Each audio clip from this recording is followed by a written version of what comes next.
তাহলে doctor, master, minister এরা সিটটাকে ছেড়ে দিয়ে জেলখানায় আশ্রয় নিত না। ইমাম সবচেয়ে বড় ইউসুফ আলাইহিস সালাতু ওয়াস সালামের ইমান ছিল। গোনা থেকে বেঁচেছিলেন। সুলাইখা যখন ডাকলো আমার কাছে এসো, ইউসুফ আলাইহিস সালাতু ওয়াস সালাম আল্লাহর ভয়তে দৌড়ে দৌড়ে যাচ্ছেন। এক এক করে সাতখানা দরজা খুলে গেল। উনি ইমানদার ছিলেন, আল্লাহর ভয় করেন, তাকওয়া ওনার মধ্যে ছিল, তাকওয়া ছিল, আল্লাহর ভয় ছিল, যার কারণে ইউসুফ আলাইহিস সালাম তিনি জেলখানা থেকে উঠে গিয়ে আমার আল্লাহ তাকে মিশরের বাদশা বানিয়ে দিলেন। জোরে বলেন সুবহানাল্লাহ। সুবহানাল্লাহ। আজ আল্লাহর ভয় না থাকার কারণে আমি চুরি করেছি, আল্লাহর ভয় না থাকার কারণে আমি মানুষের হক নষ্ট করেছি, তাই সিট থেকে উঠে আমাকে জেলখানায় যেতে হয়েছে। কারণ একটাই, আল্লাহর ভয় আমাদের মধ্যে নাই। আল্লাহর ভয় যার মধ্যে থাকবে সেই হলো সবচাইতে বড় ঈমানদার। জোরে বলেন সুবহানাল্লাহ। আল্লাহর ভয় কাকে বলে আমি আপনাদেরকে জানাতে চাই। একটা কোরআনওয়ালা ছিল, কোরআনওয়ালা ছিল, কোরআন পড়তো, তার দ্বারা জীবনে কোনদিন গর্হিত কাজ হয় নাই, আল্লাহকে ভয় করতেন। হঠাৎ তিনি তুরস্ক দেশে একজন সন্তান ছিলেন,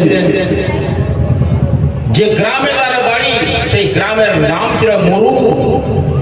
তুরস্ক দেশের মুরু গ্রামের বাসিন্দা, তার নাম ছিল মুবারক রহমাতুল্লাহ আলাইহি।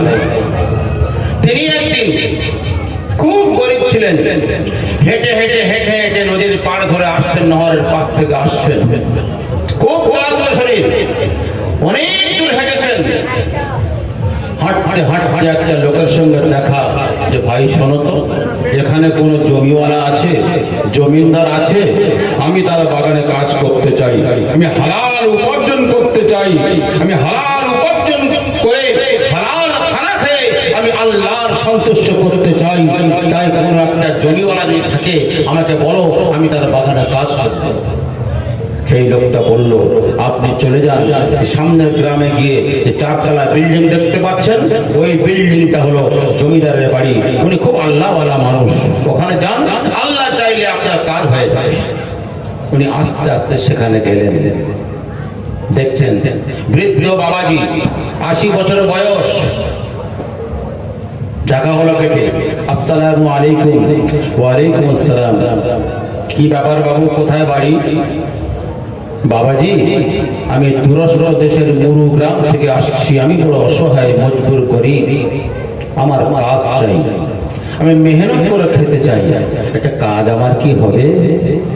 বলে বাবা, তুমি কি কাজ পারবে? বলে বাবাজি, আপনি যে কাজ দেবেন সে কাজই আমি করব, করাবার মালিক আল্লাহ। জোরে বলেন সুবহানাল্লাহ। কত কনফিডেন্স তার মধ্যে দেখুন। আপনি যে কাজ দেবেন আমি করব, করাবার মালিক আল্লাহ, আমি হালাল কামাতে চাই। ঠিক আছে বাবা, বসো। আচ্ছা বাবা, আমার একটা আঙ্গুরের বাগান আছে, সেই বাগানে কাজ করবে? বলে হ্যাঁ বাপজি, কাজ করব।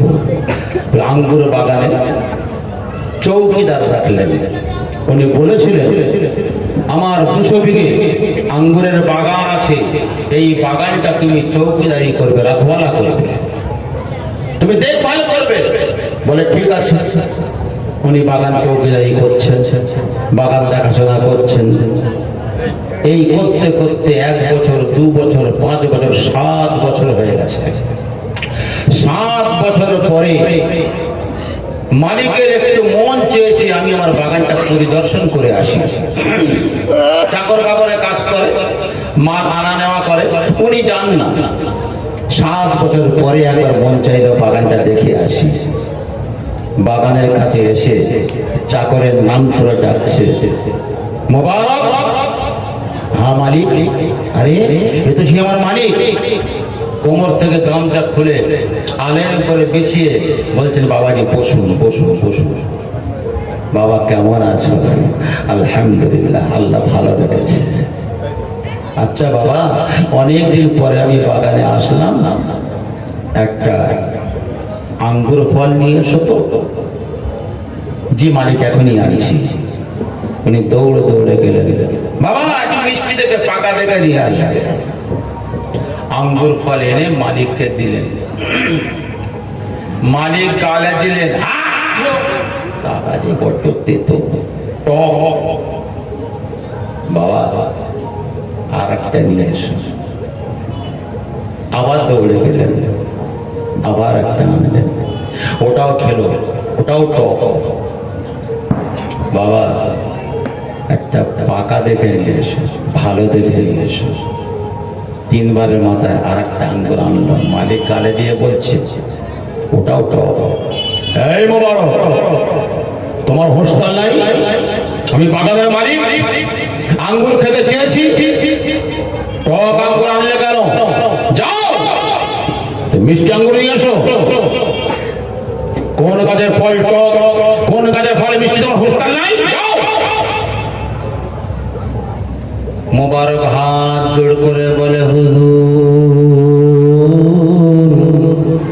বেয়াদবি নেবেন না মালিক, আমি আপনার বাগানের চাকর, আপনি আমাকে চাকর খাটার জন্য রেখেছিলেন, চৌকিদারি করার জন্য রেখেছিলেন, যাতে মাল চুরি না হয়ে যায়, পাখি না নিয়ে যায়, যার কারণে রাত জেগে জেগে আমি আপনার বাগানকে পাহারা দিয়েছিলাম। ও মালিক শুনেন, এক নাগারে আমি 7 বছর বাগান চৌকি দিয়েছি, আপনি আমার জন্য কোনদিন বলেননি বাবারে একটা ফল তুই খাবি, আপনি আমার হুকুম দেন নাই, যার কারণে 7 বছর আমি বাগানে চৌকিদারি করলাম, আপনি হুকুম দেন নাই বলে আপনার বাগানের কোন গাছের আঙ্গুর মিষ্টি আর কোন গাছের আঙ্গুর টক আমি বলতে পারবো না, আমি কোনদিন চেখে দেখে নাই। আমার খেয়াল হয়ে গেলে আপনি আমার হুকুম দেন নাই, যার কারণে আমি একটা ফল চেখে দেখি নাই। মালিক আমার বেয়াদবি ক্ষমা করে দেবেন। মালিক হতভম্ব হয়ে সর্বনাশ, আমি কাকে বাগানের চাকর বানালাম? এ তো বিরাট আমানতদার, বিরাট জিয়ানতদার, বিরাট আল্লাহওয়ালা। ও বাবা মোবারক, তুমি আমার কাছে এসো, তোমার আদর্শ দেখলাম, তোমার আখলাক লক্ষ্য করলাম, তুমি বাবা কত আমানতদার। ও বাবা তোমাকে আর বাগানে চৌকিদারি করতে হবে না, হবে না, তুমি আমার মেহেলে চলে চলো। মালিকের সঙ্গে যখন মোবারক মেহেলের মধ্যে গেলেন, যাওয়ার পরে মালিক আপেল আঙ্গুর ফল ফ্রুট নিয়ে প্লেটে করে নিয়ে বলে, বাবা তুমি একটু খাও, নাস্তা করো, আমি এখনই আসছি। ওই বাবাজি একটি কন্যা ছিল, তার নাম হলো ফাতেমা।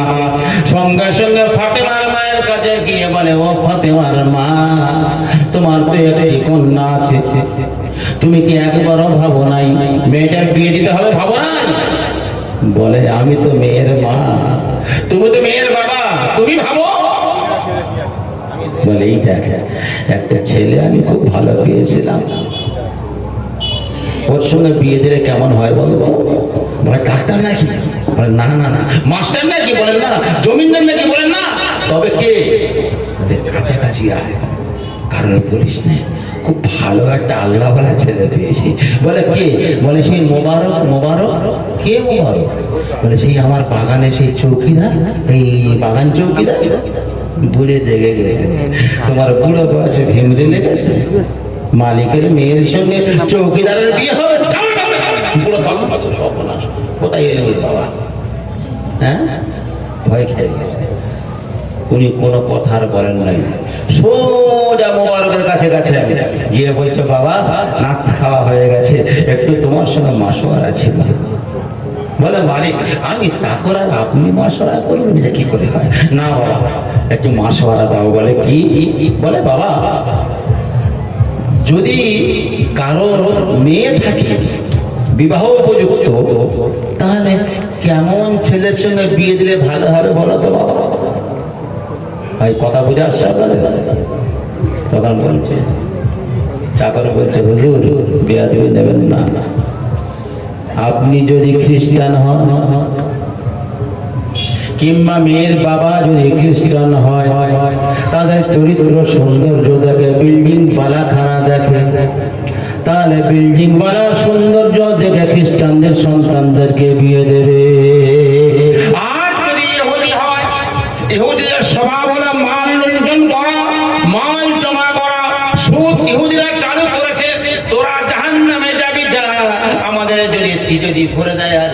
লাগবে না। যদি মেয়ের বাবা ইহুদি হয় তাহলে মালের দিকে লক্ষ্য করে সন্তানকে বিয়ে দেবে। আর যদি আল্লাহওয়ালা ইমানদার হয়, মাল দেখবে না, বিল্ডিং বালাখানা দেখবে না, সুদের দিকে লক্ষ্য করবে না, তাহলে দিনদারি, পরেশগারি, আমানতদারি, দিয়ানতদারি দেখে বিয়ে করবে। সঙ্গে সঙ্গে হাতটা ধরে বলে, বাবা আমার একটা কথা রাখতে হবে। বলে কি? বলে বাবা ওটা অন্য কেউ নয়, আমার একটি মাত্র কন্যা আছে, নাম হলো ফাতেমা। ও বাবা আমি তোমার সঙ্গে বিবাহ দিতে চাই, তুমি রাজি আছো কি? বলো বলো। হুজুর আমি তো গরিব, অসহায়, খাওয়া হয় না, আমি চৌকিদার। বলে বাবা গোটা তুরস্ক দেশে আমি তন্ন তন্নে ঘুরে ঘুরে আমি দেখলাম ডাক্তারের অভাব নাই, মাস্টারের অভাব নাই, নেতার অভাব নাই, ইঞ্জিনিয়ারের অভাব নাই বাবা, কিন্তু তোমার মধ্যে যেটা আছে সেটা কারোর মধ্যে আমি পাই নাই। তোমার মধ্যে আমানতদারি আছে, দিয়ানতদারি আছে, ইমানদারি আছে বাবা। ওটা যদি থাকে পৃথিবীর অন্য কোনো জিনিসের প্রয়োজন নাই। তুমি 7 বছর আমার বাগানে চৌকিদারি করেছো বাবা, আমানতকে রক্ষা করেছো। আর যখন কোনো বাবা তার মেয়েকে সুপে দেয় জামাইয়ের হাতে, ওই বাপ তখন বলে বাবা শোন, আমার জীবনের কলিজা নিংড়ানো আমানতটা বাবা তোর হাতে তুলে দিলাম, ও বাবা তুই একে রক্ষা করিস।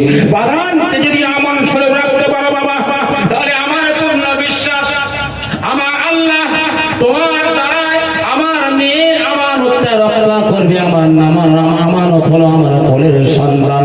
ও বাবা তুমি আমার কথা মেনে নাও, আমার মেয়ের সঙ্গে তুমি বিবাহ করে নাও। আমি তোমার মাল দেখি নাই, তোমার দৌলত দেখি নাই, সম্পদ দেখি নাই, তোমার মধ্যে ইমানদারি আমি দেখলাম। যার মধ্যে ইমানদারি থাকবে তার কোনো জিনিসের অভাব নাই, তার চাইতে বড় পৃথিবীতে মালদার কেউ নাই। সঙ্গে সঙ্গে বিবাহ হয়ে গেল, সঙ্গে সঙ্গে বিবাহ হয়ে গেল। বিবাহ হওয়ার পরে আমার আল্লাহ একটা সন্তান দিয়েছিলেন, তার নাম কি জানেন? তার নাম হলো আব্দুল্লাহ। এই জামানায় আল্লাহ এত সম্মান দিয়েছেন, এত ইজ্জত দিয়েছেন, তার সময়ের সবচাইতে বড় হাদিসে ইমাম ছিলেন, জোরে বলেন সুবহানাল্লাহ। তাই আজ নয় কিয়ামত পর্যন্ত যার নাম স্বর্ণাক্ষরে লেখা থাকবে আব্দুল্লাহ বিন মুবারক রহমাতুল্লাহ আলাইহি। মুবারকের বেটা, মুবারকের সন্তান আব্দুল্লাহ। কেন তিনি আল্লাহর ওলি হলেন? এই জন্য হলেন তার বাপের মধ্যে হালাল খাদ্য ছিল, আমানতদারি ছিল, ইমানদারি ছিল, দিয়ানতদারি ছিল, যার কারণে আমার আল্লাহ রাব্বুল আলামিন তার সন্তানকে আল্লাহর ওলি বানিয়েছেন, বড় আলেম বানিয়েছেন। জোরে বলেন সুবহানাল্লাহ। সেই আলেম বানানোর কারখানা আজকে আমাদের এই মাদ্রাসা। আমরা যদি সত্যিকারের কিয়ামতের ময়দানে এই দুনিয়াতে উভয় জগতে যদি আমরা শান্তি পেতে চাই, সম্মান পেতে চাই, অন্তত আমাদের 5টা বেটার মধ্যে একটা বেটা কমসে কম মাদ্রাসা দিয়ে আলেম তৈরি করবে ইনশাআল্লাহ। কারা কারা করবে হাত তুলি? বাপ হিন্দু হলে হাত তুলবেন না, ইসলামে জবরদস্তি নেই। কারা কারা আলেম করবে হাত তুলি? মাশাআল্লাহ, আল্লাহ কবুল করুক, আল্লাহ কবুল করুক। মাস্টারের বেটা মাস্টার হয়, আলেমের বেটা আলেম হয়, ডাক্তারের বেটা ডাক্তার হয়। বলে ব্যাপারটা কি? বলে ডাক্তারের মজা পেয়ে গেছে, ডাক্তারি কত মজা, বেটাকে ডাক্তার বানায়। নেতার বেটা নেতা হয় কেন? ও জানে নেতাগিরি করলেও অনেক মজা পাওয়া যায়, তাই তার বেটাকে নেতা বানায়। কিন্তু আলেমের বেটা আলেম কেন বানায়? খোদার কসম, আলেম দাঁড়িয়ে বলছে খোদার কসম আমি আলেম হয়ে আমি ইলমের মজা পেয়ে গেছি। হতে পারি আমি গরিব, হতে পারি আমি অসহায়, হতে পারি আমি মজবুর, কিন্তু আল্লাহকে ভয় করেছি, আল্লাহকে চিনতে পেরেছি, আমার আল্লাহর রহমত আমার উপর আছে, তাই ইলমের মজা পেয়ে গেছি, তাই আমার বেটাকে আলেম বানিয়েছি। জোরে বলেন সুবহানাল্লাহ। আল্লাহু আকবার।